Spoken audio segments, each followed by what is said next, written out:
हाँ जी। बच्चे बिगड़ बाप नहीं रह सकते और बाप बिगड़ बच्चे नहीं रह सकते। और दूसरा है मैं जो हूँ जैसा हूँ जिस रूप में पाठ बजा रहा हूँ तो ये बिल्ली जानती है, मुश्किल जानती है। ये कितने के लागू होती है? 63 जन्म में जो जितना साथ रहे होंगे, लगातार साथ रहे होंगे तो उनके ऊपर पहले लागू होगी। जिन्होंने साथ नहीं निभाया होगा,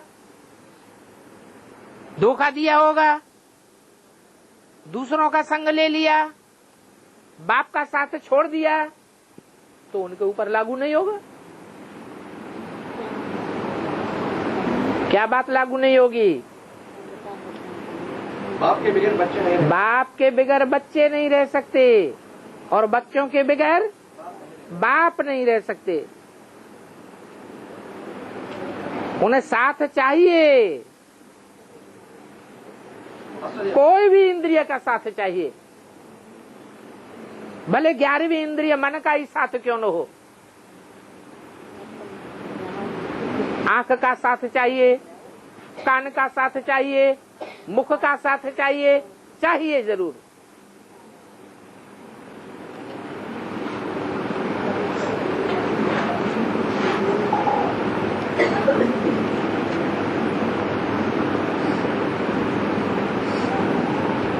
कोई घड़ी ऐसी न जावे जो साथ न हो। स्वप्न में भी रहें तो साथ ही बन करके रहें, नहीं तो सुसुप्ति हो। जैसे कि परमधाम में टाइम की याद नहीं रहती,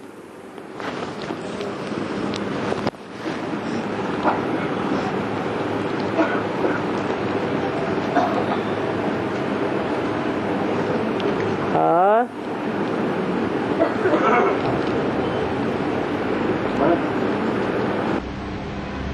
8 ही सजा से बसती है। जरूर साथ दिया होगा आदि से लेकर अंतिम जन्म तक।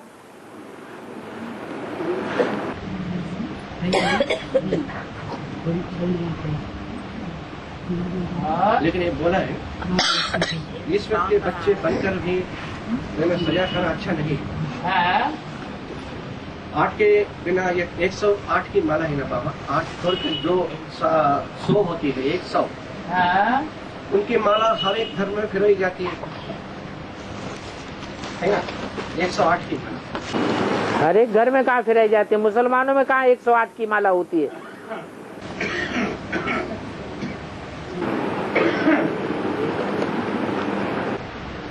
एक 108 की माला को महिमा है ना। 108 की माला की महिमा है, परंतु हर एक घर में हर एक धर्म में नहीं घुमाई जाती। सिर्फ 8 ही घुमाई जाती है। 8 की महिमा सब धर्मों में है, क्योंकि सब धर्म वाले जानते हैं, वो फरिश्ते के रूप में उनको मानते हैं। 8 फरिश्तों ने खुदा का तख्त उठाया। ये जिम्मेवारी का तख्त है, विश्व की बादशाही का तख्त है, जो 8 विशेष सहयोगी बनते हैं आदि से लेकर के अंत तक। और 2 గంటల నుంచి 3 గంటల ఆ మధ్యలో లేచి ఎక్కువగా యాద్ చేసి తెల్లవారులు ఉన్నప్పుడు తెల్లారి ఎట్టి పరిస్థితులు ఏదో ఉంటే గొడవ వస్తుంది. మరి శరీరం ఏమి సహకరించకపోయినా 2 నుంచి 3 నిద్ర పట్టదు రాత్రి. మళ్ళీ నిద్ర కూర పట్టలు రావు.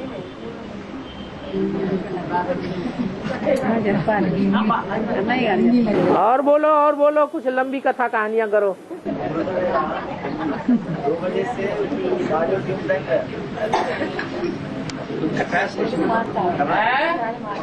बात की ट्रांसलेशन करना है आप ही कर दो ट्रांसलेट। तो 2 बजे से उठकर 3 बजे को याद करते हैं ना। याद करते हुए अभी बहुत समस्या क्या बोले, बहुत समस्या आ रहा है। ऐसे बोल रहे हैं। समस्या किनके सामने आएगी? शरीर भी तो सहयोग नहीं देते हैं। शरीर किनका सहयोग नहीं देगा? ऐसे तो नहीं, सबका शरीर सहयोग नहीं देता है, सबके संबंधी सहयोग नहीं देते हैं। हिसाब किताब होते हैं पूर्व जन्म। तो पूर्व जन्म के किए हुए कर्म किसके हैं? हमारे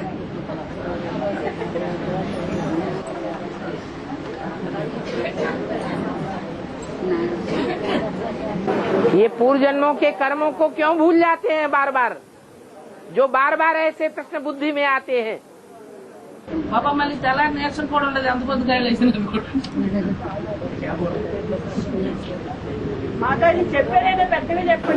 अरे की बात तो पूरी होने दो। हाँ, ఎంత పెద్దగా ఎంజాయ్ చేస్తా బాబాకి నాకు రాదు, బాబాది నాకు రాదు। నేనేం చెబుతాను? और फिर भी उसका क्या बोलने जा रहे हैं समझ में नहीं आ रहा। 2ంటికి తెలుస్తాను అనుకో, 3ంటికి తెలుస్తా। అసలు ఆ టైం లేకపోయినా కూడా లేపినట్టు ఉంటుంది నాకు, తెలుస్తాను। మళ్ళీ నిద్ర రాదు అస్సలు, ఎలా కూడా పొరపాటు రావు, నీరసం ఉండదు। యాజ్ ఎప్పుడు ఎక్కువ చేస్తావో ఏదో ఒకటి గొడవ, ఎవరు గొడవ పెట్టుకుంటే మన ఏదో పెట్టుకుంటాడు। जितना जितना वो याद करने की कोशिश करते हैं उतना उन्हें झगड़ा आ रहा है। हाँ, जिन्होंने झगड़ा किया होगा उनके सामने झगड़ा ही आएगा, लेकिन ये बात वो बेचारे भूल जाते हैं कि हमने झगड़ा किया है, इसलिए बाप की सभा में भी कंप्लेंट करते हैं बार बार। చేస్తావు మా ఎప్పుడు ఎక్కువ వస్తుంది। और बार बार कंप्लेंट करने की दरकार नहीं है। बाबा ने तो 84 जन्मों का हिसाब किताब बता दिया।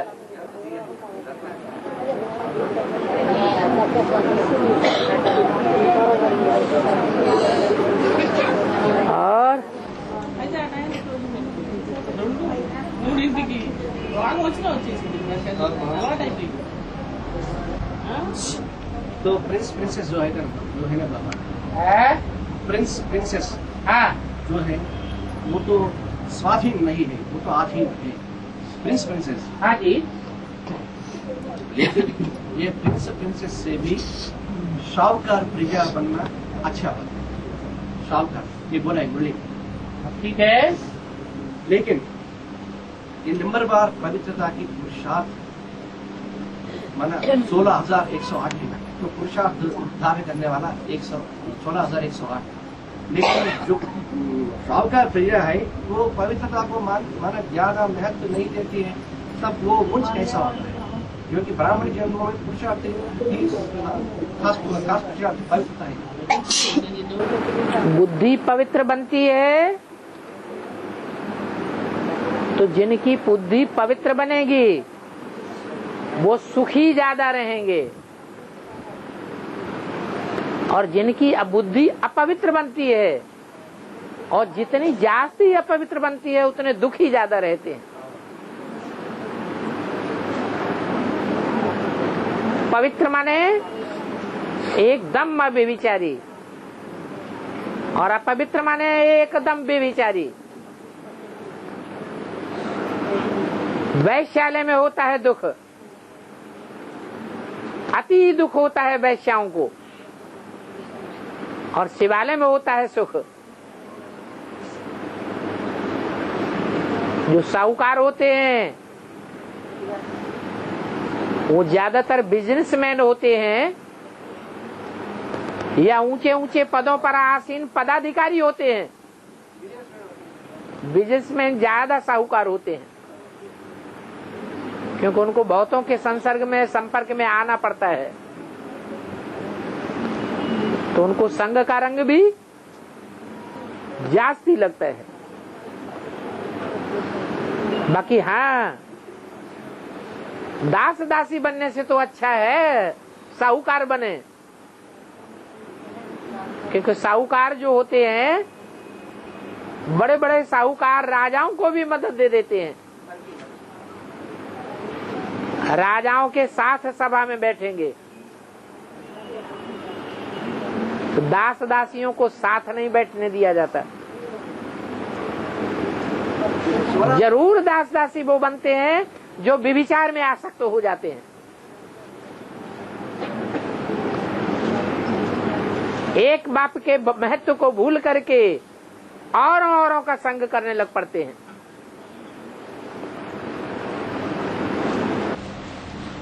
बाबा 16,108 तो नंबरवार हो जाएगा बाबा। 16,108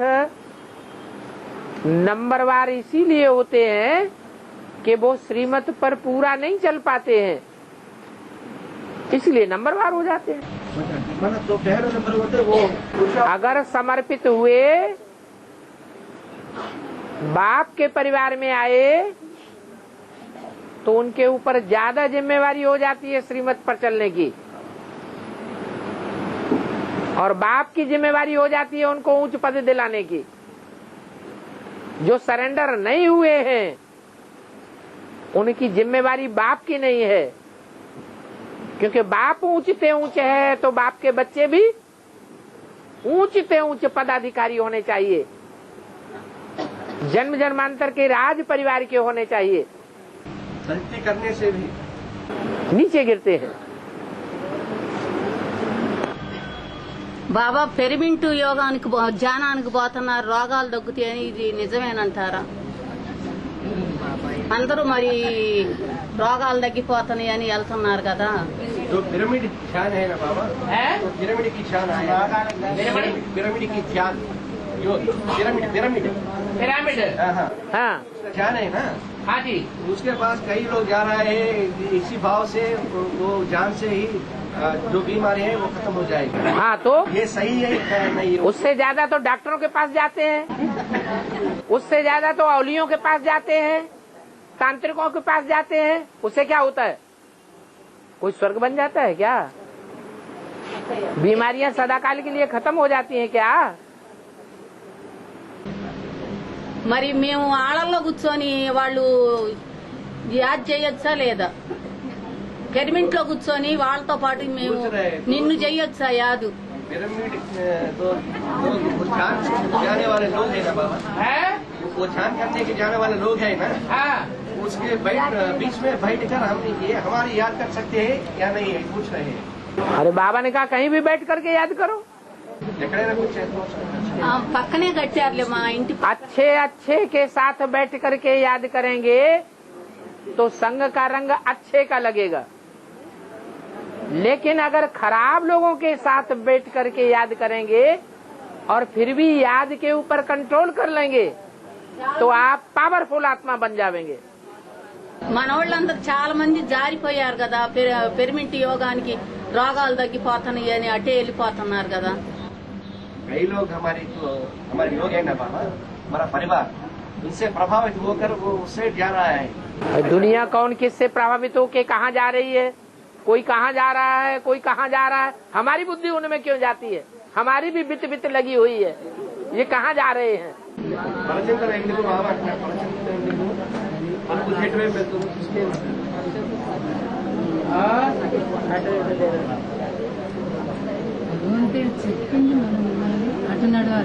మీకు రోగాలు తగ్గుతున్నాయా ఏమన్నా ఇక్కడికి వెళ్తే అని అడుగుతున్నారు। మనం అడుగుతున్నాం పాయింట్।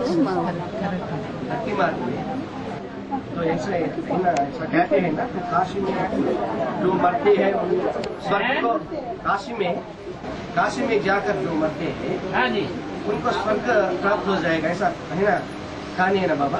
हाँ जी, तो यहाँ मरना माना जीते जी मरना है। हाँ काशी माना काशी जो चैतन्य काशी है उसके पास होकर जीते जी मरना, यानी उस जैसे जीते जी मरना, उसका अर्थ क्या है? यहाँ चैतन्य काशी है ना।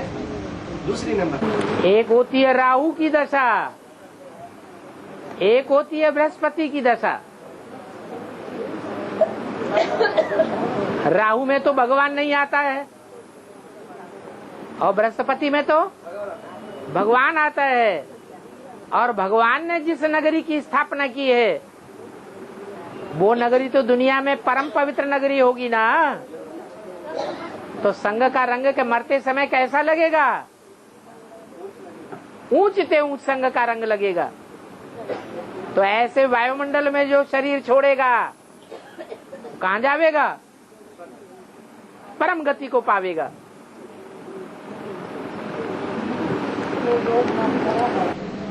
माना तो चैतन्य काशी जहाँ है वो जानकर वहाँ जाकर जीते जो मन है वो बुद्धि से जाओ, बुद्धि में अगर भव्यता भरी हुई है, बुद्धि में अगर मान सम्मान ऐसा श्रेष्ठ भरा हुआ है कि हम ऐसे संघ के रंग में आवेंगे जहाँ फाउंडेशन पड़ रहा है नई दुनिया का, उससे ऊंची चीज और कोई होती ही नहीं। तो यहाँ बैठे बैठे भी हम काशी में हैं। बुद्धि में वो मान सम्मान बैठना चाहिए। और जो संगठन हैं और जो धर्मों के धर्म स्थापक हैं, उनका जो धर्मों का संगठन है उसमें बुद्धि की मान्यता उतनी न बैठी हो। और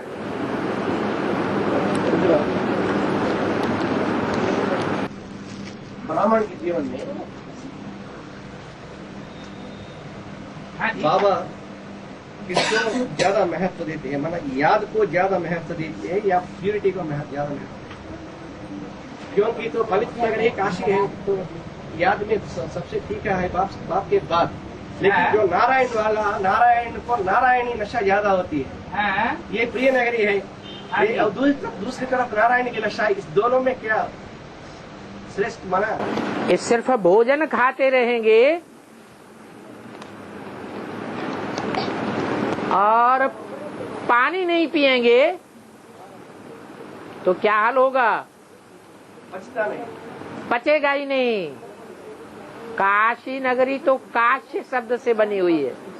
याद करती है। काश्य माने याद का तेज, लेकिन हमारा प्रवृत्ति मार्ग है, याद भी चाहिए और ज्ञान भी चाहिए। काशी नगरी रुद्रमाला की मुख्य है या विजयमाला की मुख्य है? तो फिर जब रुद्रमाला की मुख्य है तो पुरुष है या स्त्री है स्वभाव संस्कार से? तो जो भी पुरुष होते हैं वो सब दुर्योधन दुशासन होते हैं। जबरियन कब्जा करने की प्रवृत्ति होती है,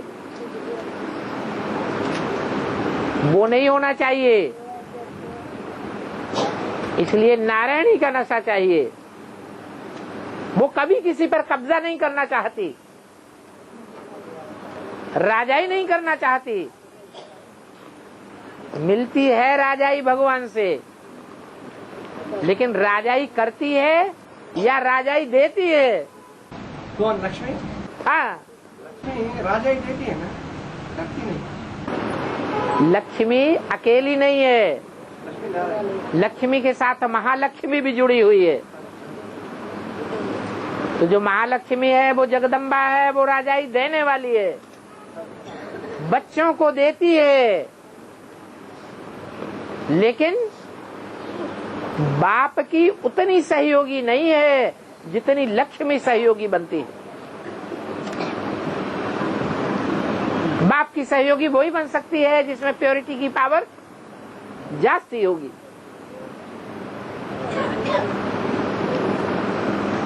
योग अपनी जगह पर है और ज्ञान अपनी जगह पर है। लक्ष्मी में इतना ज्ञान न होने के कारण से ऐसे नारायण को ऐसा सहयोग देते हैं। लक्ष्मी में ज्ञान होता नहीं है, लेकिन ज्ञान के प्रति मान है या नहीं है? मान है, और मान जो सदैव कायम रहता है। इसलिए लक्ष्मी से धन मांगते हैं, क्योंकि उस लक्ष्मी के ज्ञान में ज्ञान मान सरोवर का मान स्वमान छुपा हुआ है, और आत्मा में उतना मान नहीं है, उतना शुद्ध ज्ञान जल नहीं है। ये बाप को पहचानने के बाद ही ना बात। हाँ जी, ऐसा पहचान भरी हुई हो बुद्धि में, ऐसी पहचान हो जो जन्म जन्मांतर एक की ही शान में रहे, शंभु नहीं भाई, तो एक से अलग न होने दे, अभिविचारी बना करके रहे, ऐसा ज्ञान चाहिए।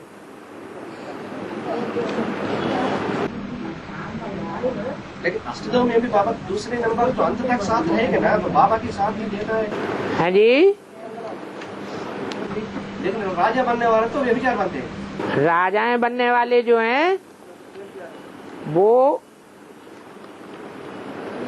स्वतंत्र राजाएं बनते हैं या किसी के अधीन रहते हैं? स्वतंत्र राजा अधीन नहीं रहते। एक विश्व का महाराजा ऐसा है जो किसी के अधीन नहीं होता है, और बाकी जो भी राजाएं होते हैं वो कोई न कोई के अधीन होते हैं। जब अधीन ही बनना है तो इस जन्म में और के अधीन, अगले जन्म में और राजा के अधीन, ऐसे क्यों बने? लेकिन तो कई जन्म बाप के ही अधीन बनते हैं ना बाबा, क्योंकि संगम युग में ज्यादा समय उसको सहयोग दिया है। सहयोग दिया है, लेकिन आखिरी जन्म में गिरना भी तो होता है। वो तो ड्रामा प्लान सर, हर एक जन्म गिरना ही पड़ता है। तो ऐसे ही अगर गिरना ही है तो बाप की तरफ गिरें, अगर नहीं गिरना है तो माँ बाप के बन करके रहें। भारत में कन्या की शादी हो जाती है, अगर कारण या कारण वहां से गिर जाती है तो कहाँ जाती है? कहाँ ठिकाना है? बाबा माँ बाप ही ठिकाना है। अगर दूसरा ठिकाना लेती है तो दूसरी शादी करनी पड़े, क्योंकि कन्या के लिए माँ बाप के अलावा कोई दूसरा स्थान नहीं है।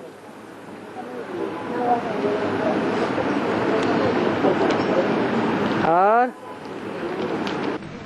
బాబా అమృతం వెళ్ళేసి యోగం చేయాలంటే చేయలేకపోతున్నాం, శరీరం సహకరించడం లేదు, నిద్ర వస్తుంది తెగ, वो बोलते हैं అన్నిటికీ ఒకటే నిద్ర अमृत వస్తుంది। वेला याद करने की कोशिश कर रहा है, लेकिन वो तो शक्ति नहीं मिल रहा है।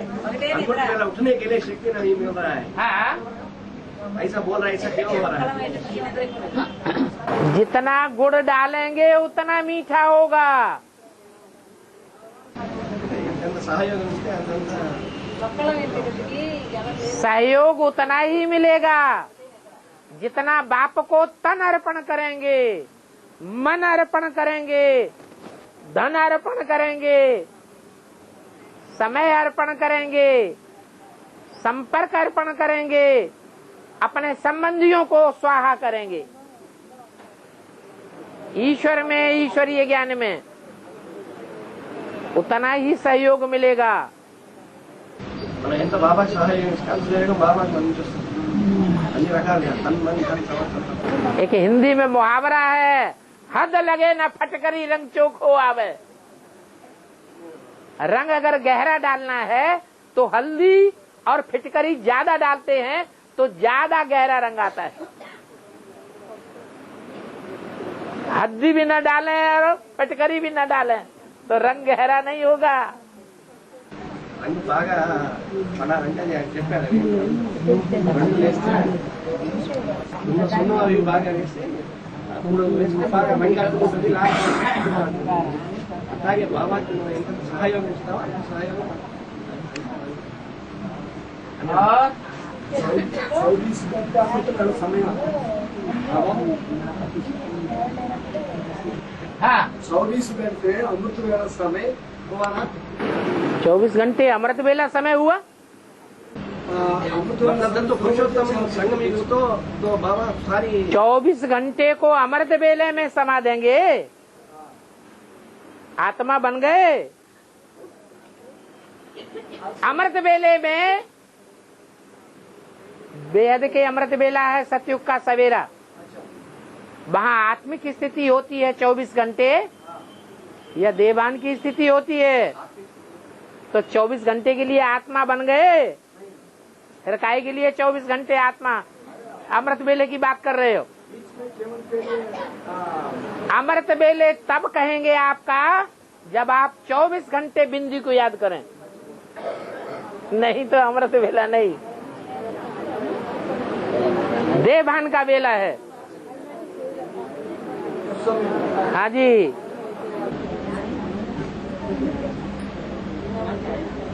बाबा राम तो आदि में फेल हुआ, राम तो आदि में फेल हुआ, राम हाँ जी, राम तो आदि में फेल हुआ। जो आदि में होती है वो अंत में होती है, वो नियम है, ये फैक्ट है। फैक्ट है। तो राम की बारे में जब अंत में तो फेल होने का मतलब वो राधा कृष्ण को मन ब्रह्मा सरस्वती को जन्म देने के लिए वाइब्रेशन द्वारा गिरना है ना, है वाइब्रेशन हाँ। वाइब्रेशन द्वारा तो गिरना है। नहीं, शुरुआत में ज्ञान नहीं था इसलिए गिर गए। है, लेकिन जो अंत में फेल आदि से अंत होता है ना, हाँ जी, जो आदि से होता है वो अंत में होती है। हाँ माना उसका अंत में फेल होना, माना मैं ये समझ रहा हूँ वो वाइब्रेशन से, क्योंकि प्रक्रिया सृष्टि प्रक्रिया तो नीचे गिरते हैं ना, एक वाइब्रेशन द्वारा और दूसरे है नयनों द्वारा, तीसरे है बाहु द्वारा, ऐसे गिरते हैं ना प्रक्रिया भगवान। हाँ जी, तो इसी हिसाब से तो नीचे गिरना माना तो वाइब्रेशन से राम जन्म देता है ना, तो राधा कृष्ण संगम युग में बच्चे माँ बाप के ऊपर जीत पाते हैं तो बच्चे बनते हैं, जीत पाई है तब बच्चे बने हैं। तो यज्ञ के आदि में ही शूटिंग हो गई, वो स्थायी रहे। ब्रह्मा सरस्वती और राम सीता फेल हो गए, इसलिए उन्होंने जीत पाई तो बच्चे बन गए। जो माँ बाप होते हैं वो दास दासी बन जाते हैं बच्चों के, क्योंकि बच्चों ने पूर्व जन्म में जीत पाई है। अब संगम के जो आदि में होगा सो अंत में भी होगा। आदि में सूक्ष्म रूप था और अंत में स्थूल रूप हो जाता है बच्चों का। बाप ना, राम बाप की अंत में माना आदि में फेल हुआ तो अंत में जरूर होना है दुनिया में अनुसार, किस रूप में वो फेल होता है अंत में। सूक्ष्म रूप में फेल होना अच्छा या स्थूल रूप में फेल होना अच्छा? स्थूल रूप में होना है। रूप में फेल होना तो वो तो जितना जितना सूक्ष्म होते हैं उतना उतना पावर होती है ना, पावरफुल होती है। हाँ जी, यहाँ संगम युग में है हमारी चढ़ती कला और वहाँ होती है 5000 साल उतरती कला। परमधाम से नीचे उतरे, चढ़ेंगे नहीं, फिर क्या होगा? उतरते ही चले जाएंगे, उतरते ही चले जाएंगे। और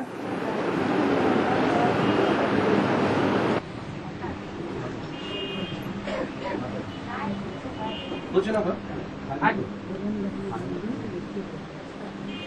सदा कायम तो शिव बाबा है। इस दुनिया में कोई सदा कायम की चीज नहीं है, सदा कायम तो शिव बाबा है।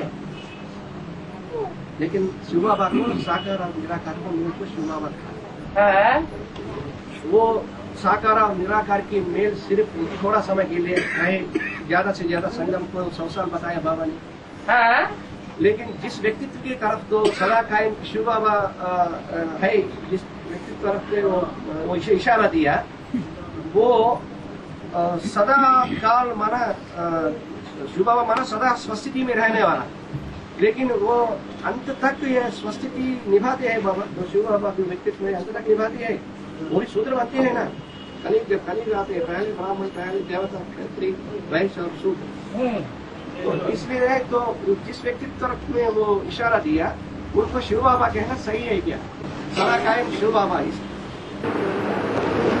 औरों के मुकाबले 500-700 करोड़ के मुकाबले स्वस्थिति सबसे जास्ती किसमें स्थायी रहती है? जो मुकरतन में प्रवेश करते हैं सुप्रीम सोल, इसमें है। जो मुकरतन में जो सुप्रीम सोल प्रवेश करते हैं उसमें होती है, इसीलिए सदा कायम है। लेकिन जो तो सदा स्वस्थिति में रहना वाला है ना बाबा, औरों के मुकाबले ज्यादा से जास्ती कंपैरिजन में, तो कंपैरिजन में ही शिव बाबा है एवर प्योर। और आत्माओं के मुकाबले जैसे प्रजापिता में कहेंगे कि बैटरी की पावर भरने की ज्यादा है, ऐसे ही सुप्रीम सोल भी एक बड़ा बैटरा है, जनरेटर है जिसमें कभी भी पावर खत्म होती नहीं, और आत्मा में पावर खत्म होती है और सबसे जास्ती खत्म होती है प्रजापिता में अंत में। सुप्रीम सोल उसमें प्रवेश करने की पहले के समय में, हाँ जी, पहले समय में नहीं, लास्ट में जाकर जब दुनिया का विनाश होता है। सबसे जास्ती तमो प्रधान दुनिया में कौन बनेगा? जो पहला ब्राह्मण है वही पहला सूत्र है। फिर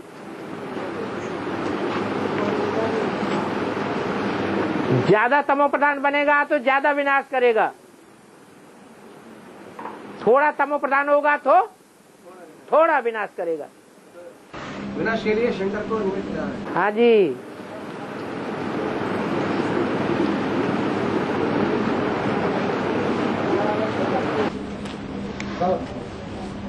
हाँ जी। जब बौद्ध धर्म स्थापन होते हैं द्वापर में, इब्राहिम आने के बाद 250 वर्ष के बाद, और ये सिद्धार्थ में जो बुद्धि किशोर प्रवेश करते हैं द्वापर में, बौद्ध धर्म, वो सिद्धार्थ की पिता हुआ शुद्धोधन, और शुद्धोधन का पिता हुआ तो प्रजापिता, ये बिंदुसार वो उसका नाम है। ये शुद्धोधन बनने वाला कौन है? माना नष्टदेव में दूसरा नंबर जो है वो, क्योंकि चार धर्म की चार राम लक्ष्मण भरत शत्रुघ्न है नंबर, हाँ जी, तो वो दूसरे नंबर नष्टदेव में जो दूसरे नंबर है वो पिता बनती है। या बौद्ध धर्म में जो 12 बीज रूप है उसमें जो पहला नंबर पिता बनती है, कौन बनती है? शुद्धोधन, सिद्धार्थ के पिता, क्योंकि ये चार धर्म के बीज है ना, राम लक्ष्मण भरत शत्रुघ्न। सिद्धार्थ है नारायणी आत्मा, आधार मूर्त, जड़ों पर बैठी हुई आत्मा, वो तो उसमें वो बुद्धि प्रवेश करती है। सिद्धार्थ है, और जड़ को जन्म देने वाला है बीज। वो बीज कौन? ये नष्टदेव में जो अनेक प्रकार के बीज हैं उनमें से एक बीज है जो उसको जन्म देता है, और वो मुख्य बीज है। मतलब 12 ग्रुप में पहला नारायण वाली जो आत्मा, महात्मा बुद्ध का जन्म देने वाला वो महात्मा बुद्ध जिसमें प्रवेश करते हैं, वो नारायणी वाली आत्मा को जन्म देने वाला है बीज। हाँ जी, वो कौन बनती है? बुद्ध धर्म की बीज माना ज्ञान के अनुसार ये राम बाप है सनातन देव देवता धर्म, और भरत है इस्लाम, और लक्ष्मण है बौद्ध, शत्रुघ्न है कृष्ण। ये चार धर्म मुख्य है ना, चार मुख्य बीज हैं जिनको भरत लक्ष्मण शत्रुघ्न कहा गया है। माना तो लक्ष्मण आत्मा जो है वो उसका पिता बनते हैं माना। हाँ जी, हाँ जी, हाँ जी, हाँ जी, आधार मूर्त का भी पिता है।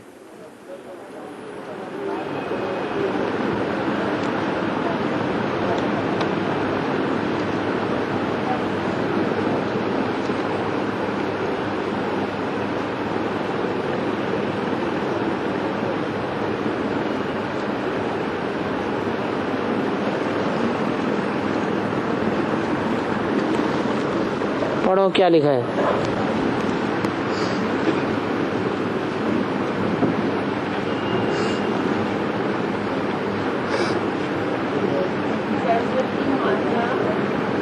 पढ़ के समझ करके जवाब दो, बिना समझे नहीं। इंचार्ज को दे दो। हाँ,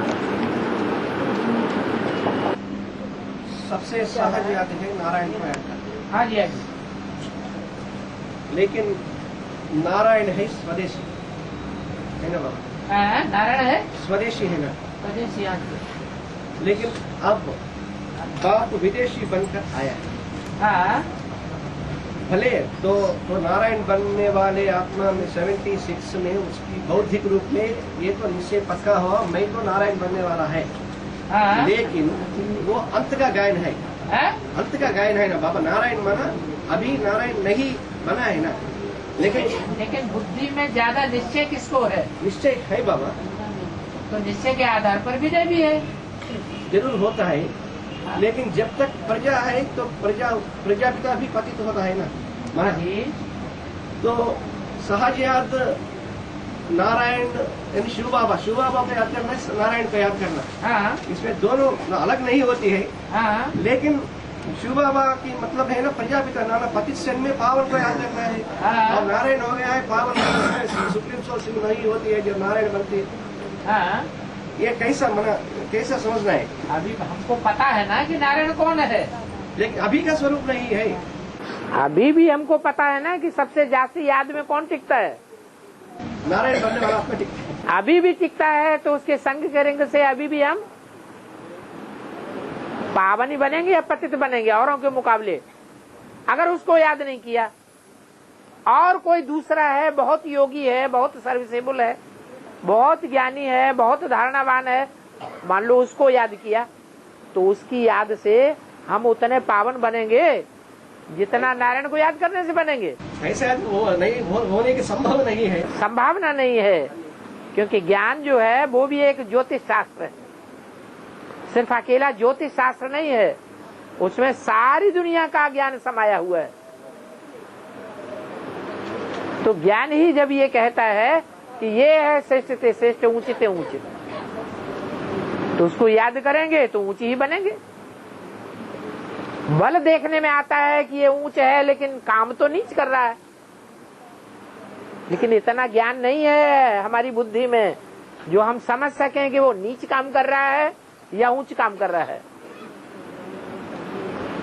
और आत्माओं के मुकाबले उसका नीच काम भी ऊंच काम है, क्योंकि बाप गारंटी देते हैं ये कुछ भी कहता है, कुछ भी करता है, उसका जिम्मेवार मैं हूँ। मतलब बात तो रामकृष्ण आत्मा दोनों के लिए बोल रहा है। तो परिणाम अच्छा ही निकलेगा।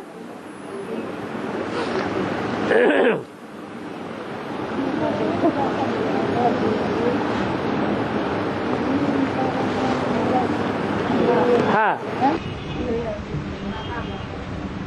माता जी कह रही है हाँ? इनका घर में कितना पाठशाला चलता है, हाँ, इनका पति पहले चलता था कि नहीं चल रहा है। घर में गीता पाठशाला चलता है, पहले चलता था, अब नहीं चलता। ऐसे संगठन चल रहा है। हाँ कह रहे माता जी वो पति नहीं चल रहा है, हाँ? पति नहीं चल रही है, पति नहीं चल रहे माने क्या? ज्ञान में नहीं चल रहे, ज्ञान में नहीं चल रहे, इनको भी मना कर रही है। मना कर रहे, क्लास में नहीं आते। क्लास में घर में ही होता है, इनके घर में ही होता है, क्लास में आने वालों को मना कर रहे, इनको भी मना कर रहे हैं। आने वालों को झगड़ा कर रहे। हाँ, बच्चे वाले नहीं, आने वालों को मना नहीं करते, आने वालों को मना नहीं करते, इनको अकेले में मना करते हैं, ये नहीं मानती। इनका हक है कि हम ईश्वर को गुरु मानेंगे, तुमको नहीं मानते।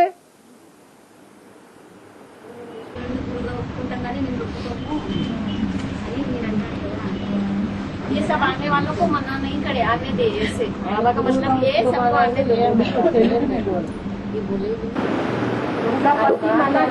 तो वो इनको अकेले में मना करता है, आने वाले जिज्ञासुओं को मना नहीं करता। ये मने करने को नहीं मानती, क्योंकि ये उसको गुरु नहीं मानती, ये भगवान को गुरु मानती है। मुश्किल क्या होता है? अगर इनको मुश्किल होता है तो जिज्ञासुओं को आना मना कर दे, तो ईश्वर गुरु नहीं। और घर घर में झगड़ा है, कोई इनके अकेले घर में झगड़ा है क्या? कौन सी गीता पाठशाला है जिसमें पति दुर्योधन दुशासन नहीं है? अगर ये मना करती है तो मतलब बाबा को भगवान नहीं मानती है, गुरु नहीं मानती है। अरे यहाँ आने के लिए मना करते हैं, लेकिन वहाँ क्लास करने से मना नहीं करते। तो क्लास चलाते रहो, और यहाँ आने के लिए भी मना करते हैं, तो इनमें ताकत होगी तो आएंगी। नहीं ताकत होगी तो बंध जाएंगी, ताकत होगी तो कोर्ट में चढ़ जाएंगी। हमको ये धार्मिक स्वतंत्रता नहीं देता। पुष्पा माता की तरह कोर्ट में चढ़ करके लिखवा लेंगी कि इनको जाने देना, मंदिर मस्जिद गिरजाघर जहाँ भी जाना चाहे जाने दो।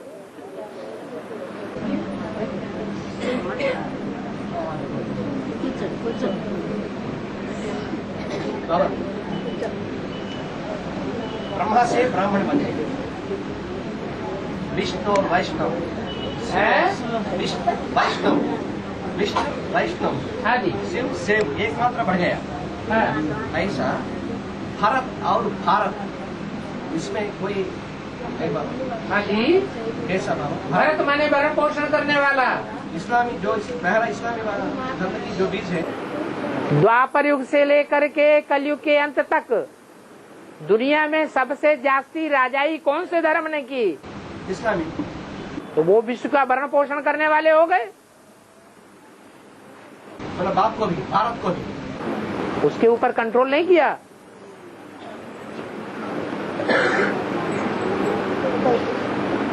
और संगम युग में भी जब ज्ञान सूर्य बाप उदय होता है 77 में, तो इस्लाम धर्म की बीज रूप आत्मा ही सबसे जास्ती उस विश्व पिता का भरण पोषण करती है, मदद देती है। उतना और दूसरी आत्माएं मदद नहीं देती, उतना भरण पोषण नहीं कर पाती। इसलिए उसी को लकबा मिलता है भरण पोषण का। भरत माने भरण पोषण करने वाला विष्णु। तो द्वापर कलयुग में विष्णु कौन हो गया? वो हो गई आत्मा। वो द्वापर कलयुग का भरत है, सतयुग त्रेता का भरत नहीं है। जो सतयुग त्रेता में है वो ही फिर द्वापर कलयुग में आके भरत बन जाता है। कैसे?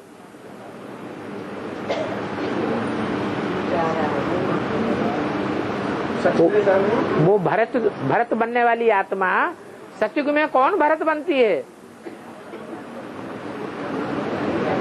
अरे भरण पोषण करने वाली सतयुग में कौन आत्मा है? पहला नारायण हुआ ही ना बाबा। राधा कृष्ण, राधा कृष्ण। तो राधा कृष्ण वाली जो आत्मा है वो भरत है, भरण पोषण करने वाली है ब्राह्मणों की दुनिया में। ज्यादा से ज्यादा ब्राह्मणों का भरण पोषण कौन कर रहा है इस समय? ब्राह्मण तो एडवांस में भी हैं लेकिन मुट्ठी भर हैं, और ब्राह्मण बेसिक में भी हैं लेकिन ढेर के ढेर हैं। लेकिन उनका भरण पोषण करने वाला कौन है? ब्रह्मा सरस्वती वाली आत्मा। और उनका पहला पहलोटी का बच्चा कौन है? भारत। नहीं, भारत। अच्छा, सच त्रेता में? हाँ जी, सतयुग त्रेता में नहीं, संगम में, स्वर्णिम संगम युग में। अच्छा। हाँ जी, ज्ञान का भी भरण पोषण वो ही करता है सबसे जास्ती, जिसे सनत कुमार नाम दिया गया। सनातन धर्म की स्थापना के निमित्त भी वो ही बनता है, जिसे भारत कहा गया। वो ही विश्व का भरण पोषण करने वाला है। विश्व भरण पोषण कर जो ही इसका बच्चा है, भरत का बच्चा है। और झाड़ के चित्र में भी मना तो इब्राहिम की सोल तो भारत की और तो मुख किए हुए बैठी है। कारण यही है बाबू। हाँ जी, सन्मुख है, विमुख नहीं है अंदर से।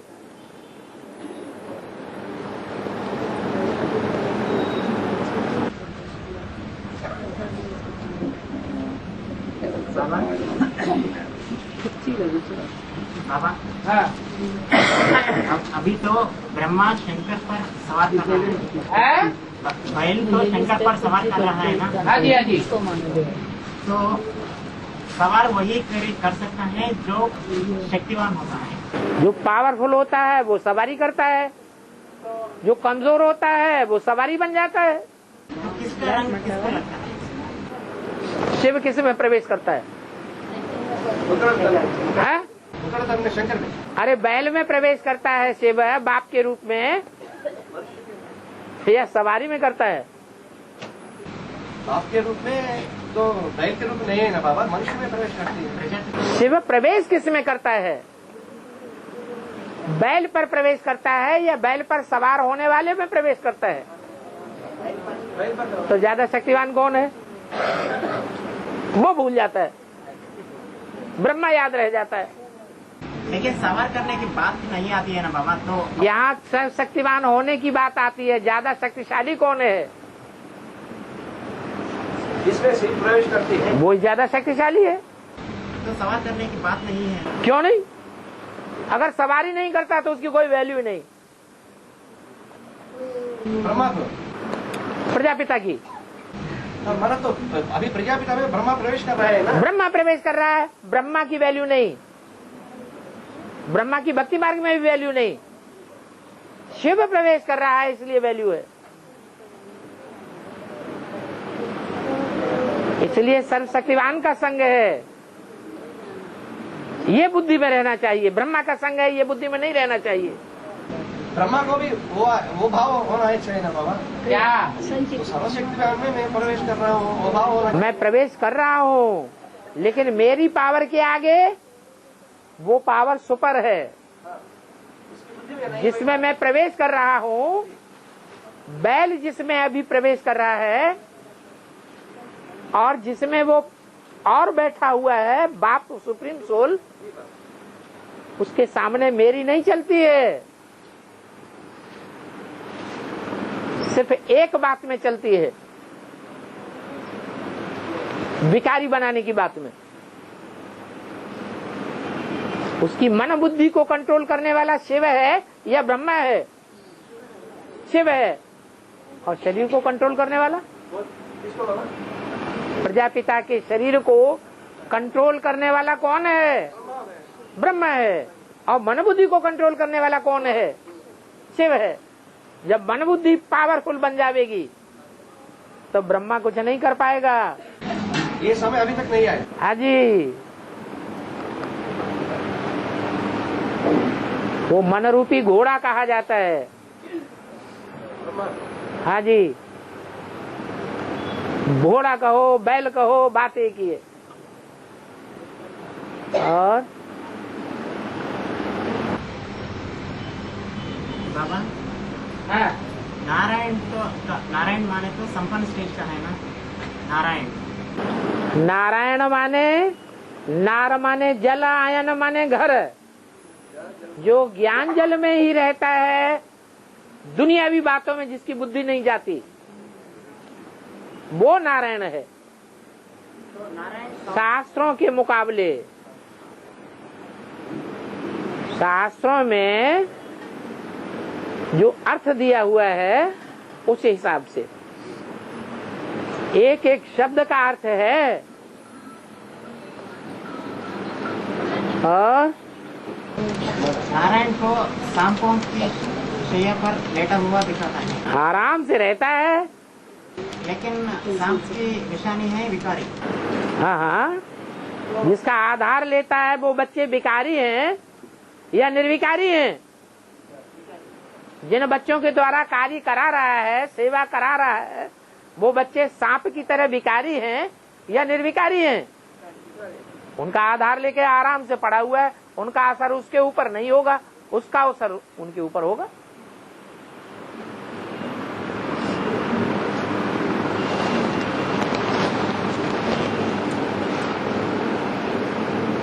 तो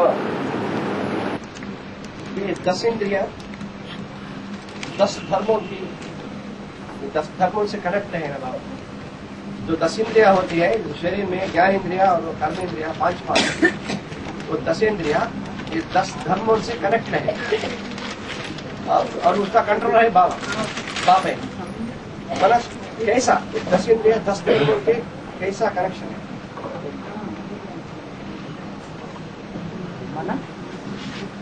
एक मुरली में बोला है 10 इंद्रिया 10 धर्मों से कनेक्टेड है। हाँ, करो कनेक्ट, कैसा कनेक्ट करो।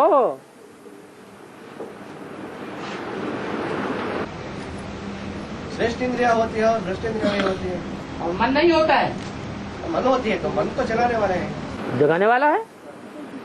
जैसे 10 धर्म पिताएं हैं और 10 इंद्रियां बता दी, 10 इंद्रियां बता दी, 10 धर्म बता दिए, तो धर्म पिताएं कितने हैं? 10 हैं, 11 हैं? धर्म पिता 10 है ना बाबा। जो मन बुद्धि रूपी इंद्रियों को कंट्रोल करने वाला है वो कहाँ चला गया? वो तो 12 इंद्रिया तो मन है ना। 12 कहाँ से आ गए? 11 इंद्रिया हो। हाँ, 11 इंद्रियां हैं। 11 इंद्रियों में सबसे जास्ती पावरफुल मन बुद्धि है। तो जो मन बुद्धि है वो तो स्वयं बुद्धिमानों की बुद्धि परमात्मा है, वो ही सनातन धर्म स्थापन करता है, उसका कनेक्शन है उससे। ये सनातन धर्म 10 धर्मों में भाग है ना, पार्ट है ना? है पार्ट, लेकिन उसको कंट्रोलर कौन है? कंट्रोल तो बाप है ना। बाप है कंट्रोलर। इसलिए मन बुद्धि जो है वो बहुत प्रधान है 10 इंद्रियों के बीच में।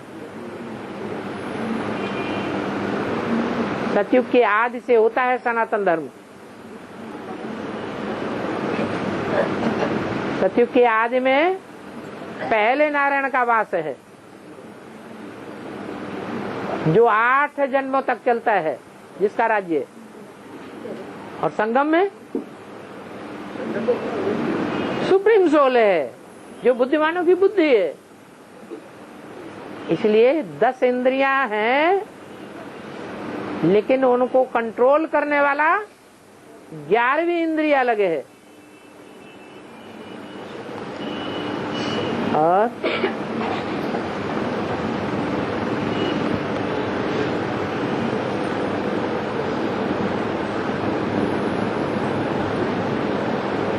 अभी जो यज्ञ के खाना को महत्व नहीं देते हैं, यज्ञ के भोजन को ठुकराते हैं, फेंक देते हैं, नखरे नशीन बन जाते हैं, उनकी क्या शूटिंग हो रही है? तो सीधी सी समझने की बात है, यज्ञ का भोजन है ब्रह्मा भोजन, और ब्रह्मा का डायरेक्ट कनेक्शन है बाप के साथ।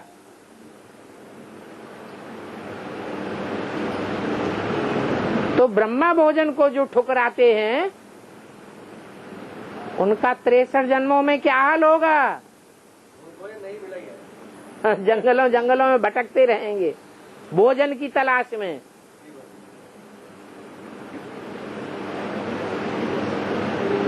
ये बात अंत में जाकर के उनको पता चलेगी कि हमने ये क्या किया। जब 84 जन्मों के पार्ट खोलेंगे। लेकिन समय होता है, समय होता है ना, तो पाप तो किया है तो उसका फल जरूर भोगना पड़ता है। वो बात अभी समझनी चाहिए ना, समझने की बात है। बाबा ने स्पष्ट बताया, तो यज्ञ से जो मिलता है वो बहुत प्यार से खाना है। हाँ जी। भक्ति मार्ग में जो भी भगवान का प्रसाद बांटा जाता है, चाहे थोड़ा है चाहे ज्यादा है, चाहे कैसा भी है, बड़े प्यार से खाते हैं, सर माथे पर लगा करके।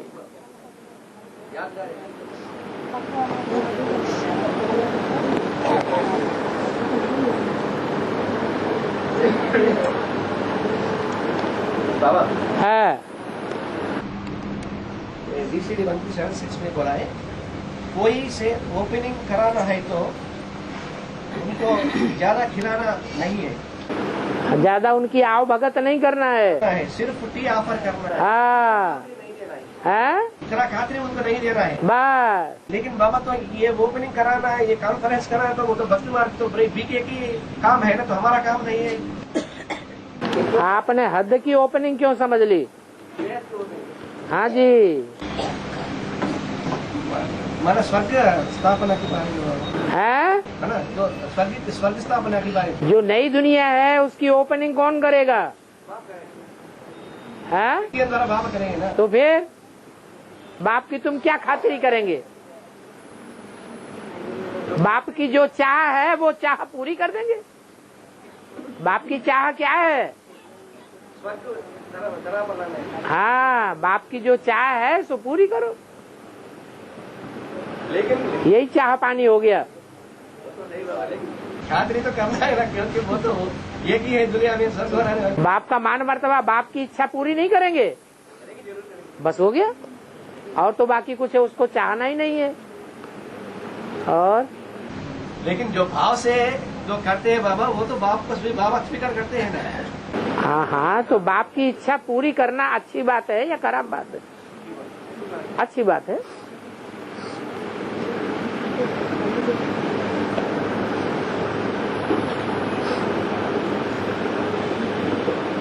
शंकर का जटाजूट गंगा ब्रह्मा के कमंडल से निकलती हुई दिखाई है। इसका क्या मतलब है? गंगा माने क्या? ज्ञान जल, ज्ञान जल की धारा। ये ज्ञान जल की धारा कमंडल से निकली। कमंडल क्या चीज है? ये खोपड़ा क्या है? ये कमंडल है, कपाल, जिसके अंदर ज्ञान भरा हुआ है। वो किसका कपाल है? जहाँ से मुरलियां निकली? नहीं, वो कपाल कौन सा है? वो कमंडल कौन सा है जिस कमंडल से मुरलियां निकली? ब्रह्मा का कमंडल है। वो ब्रह्मा का खोपड़ा है कमंडल। उस कमंडल से ज्ञान की धारा निकली और कहाँ समा गई? शंकर की जटाओं में समा गई। वो जटाएं भी काहे में से निकलती हैं? वो खोपड़े में से ही निकलती है। वो जटाएं हैं, ज्ञान जल नहीं है। ये नाखून और ये बाल, ये शरीर का खराब अंग बाहर निकलता है या अच्छा चीज बाहर निकलती है? ये जटाएं, ये बाल और ये नाखून, ये शरीर के अंदर से अच्छी चीज बाहर आती है या बेकार चीज बाहर आती है? बेकार चीज है। जैसे शास्त्र बिल्कुल बेकार हैं, कोई काम के नहीं, ऐसे ये नाखून और बाल बेकार हैं। ये शंकर की जटाएं माने भक्ति मार्ग। क्या? शंकर की जटाएं माने भक्ति मार्ग। जो बड़े बड़े साधु सन्यासी होते हैं, पुराने पुराणखंडी, उनकी जटाएं दिखाई होती हैं बहुत उलझी हुई। उलझी हुई जटाएं माने उलझा हुआ ज्ञान। जटाएं सुलझी हुई हैं या उलझी हुई हैं? शंकर की जटाएं माने उलझा हुआ ज्ञान है शास्त्रों का, कोई काम का नहीं है। वो जटाएं जब कमंडल में से, ब्रह्मा के कमंडल में से ज्ञान की मुरलियों रूपी गंगा, ज्ञान गंगा आती है तो वो जटाएं खुल जाती हैं और शुद्ध भी बनते हैं, सुलझ जाती हैं। वो गंगा आकर के उस खोपड़े में समा जाती है।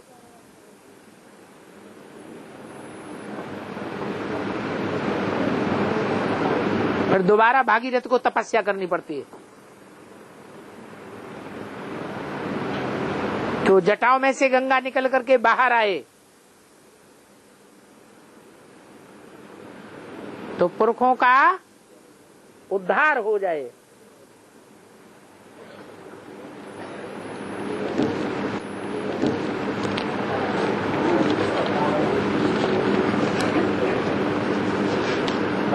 है 87-88 में है 87-88 वो सब बताने की जरूरत नहीं। हाँ, में ब्रह्मा को नरक की दुनिया में 100 साल पूरी होगी। है 87-88 में हाँ, ब्रह्मा को नरक की दुनिया में 100 साल पूरा हो गया और अमरलोक में चला गया। आ गया। तो अमर माना निश्चय हो जाना। मर महाराज मरने वाला नहीं। तो निश्चय माना ब्रह्मा कौन, विष्णु कौन और शंकर कौन है? तो अभी तो उसका निश्चय नहीं हुआ ना। ब्रह्मा को अभी तक निश्चय नहीं हुआ। तो ब्रह्मा कौन और विष्णु कौन और शंकर कौन? निश्चय हो जाना माने जन्म में आ जाना, और मृत्यु हो जाना माना अनिश्चय होना, खलास हो जाना। लेकिन वो पूछ रहा है तो वो पीपल के पत्ते पर ज्ञान गर्भ में तो आया, वहां जन्म हुआ एक प्रकार का, लेकिन 98 में क्या हुआ? अज्ञानता की जेल में गया या बाहर आ गया? 98 में अज्ञानता की जेल में चला गया। ये फिर जन्म मरण का चक्र शुरू हो गया।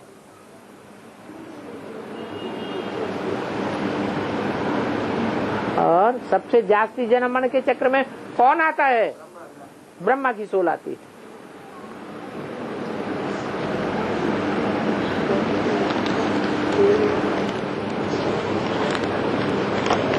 हाँ, 138 की बीसीडी में बोला है, प्रश्नोत्तर में क्यों टाइम वेस्ट करते हो? बाप को याद करो। ठीक है। बाप को याद करते करते बुद्धि सूक्ष्म बनती है। सूक्ष्म बुद्धि बनेगी तो हर प्रश्न का जवाब खुद ही मिल जाएगा। तो ये क्लास में कुछ समय तक कोई प्रश्न पूछा नहीं, तो अब बाबा ने पूछा है क्या भक्ति मार्ग हो गया? क्या भक्ति मार्ग में गुरु लोग तो मौका नहीं देती है, वो सिर्फ वो सुनने के काम होते हैं, ऐसा ये बोल दिया ना बाबा। ये कोई भक्ति मार्ग थोड़ा ही है, ये तो ज्ञान मार्ग है। ज्ञान मार्ग में कहा जाता है अगर कोई कचरा अंदर है तो अंदर नहीं रखना है, क्या करना है? बाहर निकालो। इसलिए वार्तालाप प्रबंध किया बाबा ने। हाँ जी, वार्तालाप तो इसलिए प्रबंध किया ना। भले तो अमित बाप दादा ने बोला है तो प्रश्नाचित्त नहीं बनो, प्रसन्न चित्त बनो। हाँ जी, हाँ जी। लेकिन एक प्रश्न की बाबा इच्छा करके तो विवरण देती है, तब खुशी बढ़ती है ना। हाँ, अच्छा अच्छा, ठीक है, खुशी ले लो। ले रहा है वो। हाँ,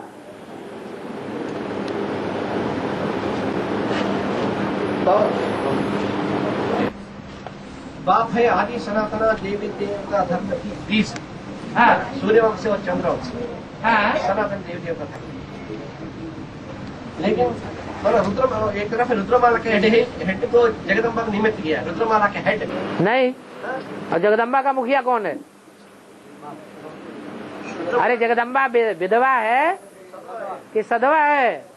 तो बाप तो मतलब माता इनको आगे रखे हैं ना बाबा। रखते हैं। आगे रखने का ये मतलब नहीं है कि सर के ऊपर चढ़ के बैठ जाए। अपना अपना धर्म पालन करना है या नहीं करना है? फिर लेकिन तो जगदम्बा को चंद्रवंश की बीज बोला है ना बाबा। है? चंद्रवंश की बीज है जगदम्बा है ना। हाँ जी, हाँ जी। वो किस रूप में माना? तो ब्रह्मा की आत्मा इसमें प्रवेश करने के कारण से ही बोला है। नहीं, दुनिया की ऐसी कोई बात नहीं जो तेरे पर लागू न होती हो। तो तू पृथ्वी है कि नहीं? पृथ्वी बाप पृथ्वी है ना। तेरे पर माना बाप की तरफ इशारा है ना। दुनिया की कोई ऐसी चीज नहीं जो तेरे पर लागू न होती हो। मतलब बाप की तरफ। तो बाप पृथ्वी है कि नहीं है? जब पृथ्वी है तो 5 तत्वों का आगार भी हो गया। 5 तत्वों का आगार है तो बाप प्रकृति का आधार लेता है या नहीं लेता है? लेता है। तो प्रजापिता का आधार लिया तो पृथ्वी हो गया। फिर उससे पैदा कौन हुआ? पहले जगदम्बा पहले पैदा हुई तो चंद्रमा हो गई।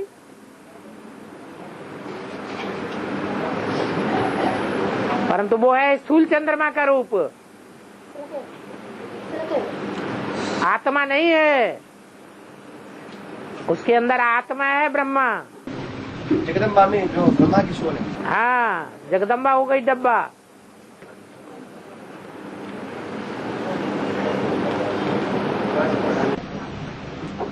बाबा हाँ जी। ब्रह्मा द्वारा स्थापना होती है, तो ब्रह्मा ज्यादा लेकर नहीं है ना, शरीर छोड़ दिया, तो अब जगदम्बा को ब्रह्मा कहते हैं, बड़ी माँ। हाँ। तो ब्रह्मा द्वारा स्थापना एक रूप में होगी और पालना दो रूप में होगी। है बाबा ने बोले मैं कहा पालना विष्णु रूप से होती है या सिंगल रूप से होती है? पालना का रूप कंबाइंड है या पालना सन्यासियों से होती है? तो ब्रह्मा तो सन्यासी है, उसकी प्रवृत्ति तो है ही नहीं। एक रूप में होगी। स्थापना ऐसा कह दिया कि ब्रह्मा द्वारा स्थापना एक रूप में होगी हाँ जी। और पालना दो रूप में होगी। जगदम्बा कहे तो जगत पिता भी होता है ना, इसलिए दो रूप में पालना होगी। बिल्कुल। तो स्थापना तो एक रूप में होगी। एक रूप माना क्या उसका? एक रूप का मतलब ये है कि जो सहन शक्ति वाली आत्मा है वही प्रवेश करके स्थापना करती है। कौन है सहन शक्ति वाली आत्मा? कौन है जगदम्बा में? ब्रह्मा। वो स्थापना करती है, ब्राह्मण धर्म को थमाती है, वृद्धि कराती है। तो पालना में फिर एक से पालना नहीं होगी, पालना के लिए बाप भी चाहिए। तो दोनों के संस्कार जब माँ बाप दोनों के मिलते हैं तो विष्णु बन जाता है, तब पालना होती है। स्थापना के लिए भी दो चाहिए ना बाबा? नहीं, स्थापना के लिए दो नहीं चाहिए। बीज पड़ गया माने स्थापना शुरू हो गई। तो बीज के लिए पुरुष होना चाहिए ना? वो तो हो गया पहले ही, यज्ञ के आदि से ही बीज पड़ा हुआ है।